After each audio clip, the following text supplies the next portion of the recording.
Dear students, मेरे इस channel Amod Tiwari classes को प्लीज़ सब्सक्राइब कीजिए ताकि आने वाले समय में ऐसे ही एजुकेटेड वीडियोस आप देख सको। Thank you.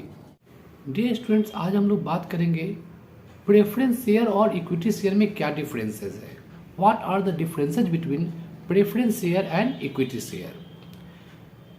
प्रेफरेंस शेयर वो शेयर होता है जिस पर डिविडेंड पहले मिलता है इक्विटी शेयर के मुकाबले।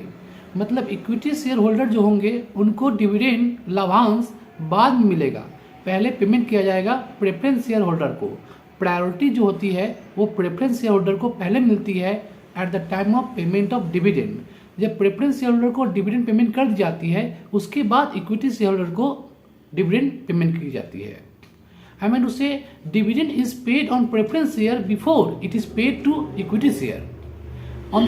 जब दूसरे बात करते हैं हम लोग, यदि बात करते हैं इक्विटी शेयर का, तो dividend is paid on the equity share after it is paid to the preference share holders.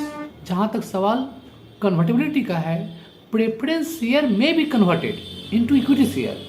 Preference share को हम लोग इक्विटी शेयर में कन्वर्ट कर सकते हैं, परिवर्तित कर सकते हैं। प्रेफरेंस शेयर को हम लोग इक्विटी शेयर में कन्वर्ट कर सकते हैं if the term of issue so provide.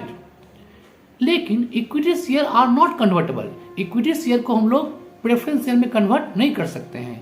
Equity share holders can't be a preference share holder. तो प्रेफरेंस शेयर जो है उसे हम लोग इक्विटी शेयर में बदल सकते हैं, जबकि इक्विटी शेयर जो है उसे हम कन्वर्ट नहीं कर सकते हैं प्रेफरेंस शेयर में। जहां तक सवाल है रिडीम्शन का, preference share are redeemed.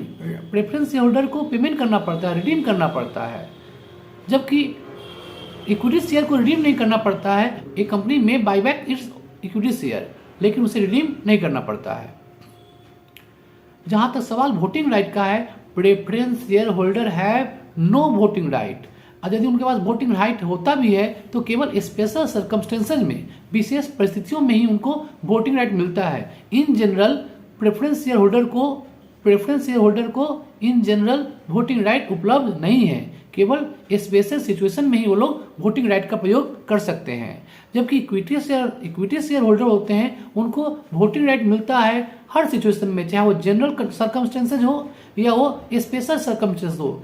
They get voting right in all type of circumstances.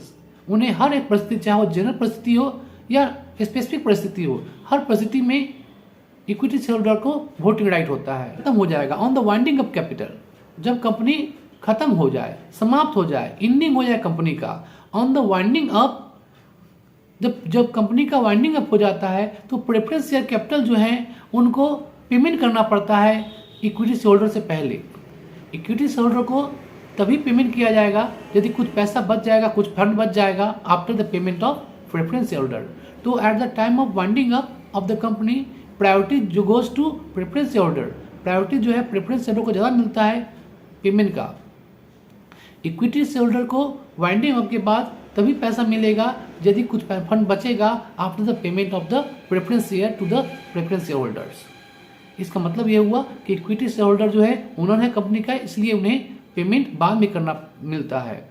जहां तक सवाल है कि right to participate, preference share holder जो है उसका नेक्स्ट डिफरेंस है इक्विटी शेयर होल्डर के साथ, वो ये है कि preference share holder do not have any right to participate in the management of the company.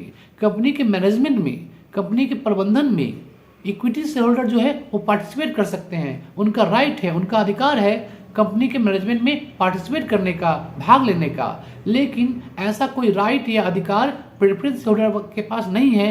वे लोग, प्रेफरेंस शेयर होल्डर जो है वो कंपनी के मैनेजमेंट में पार्टिसिपेट नहीं कर सकते हैं, उनका कोई ऐसा राइट नहीं है। Preference share holder do not have any right to participate in the management of the company, but every share holder, every equity share holder have the right to participate in the management of the company. तो ये था 6 differences जो हम लोग discuss किए preference share और equity share के बीच में। आशा करता हूँ आपको समझ में आया होगा। Thank you.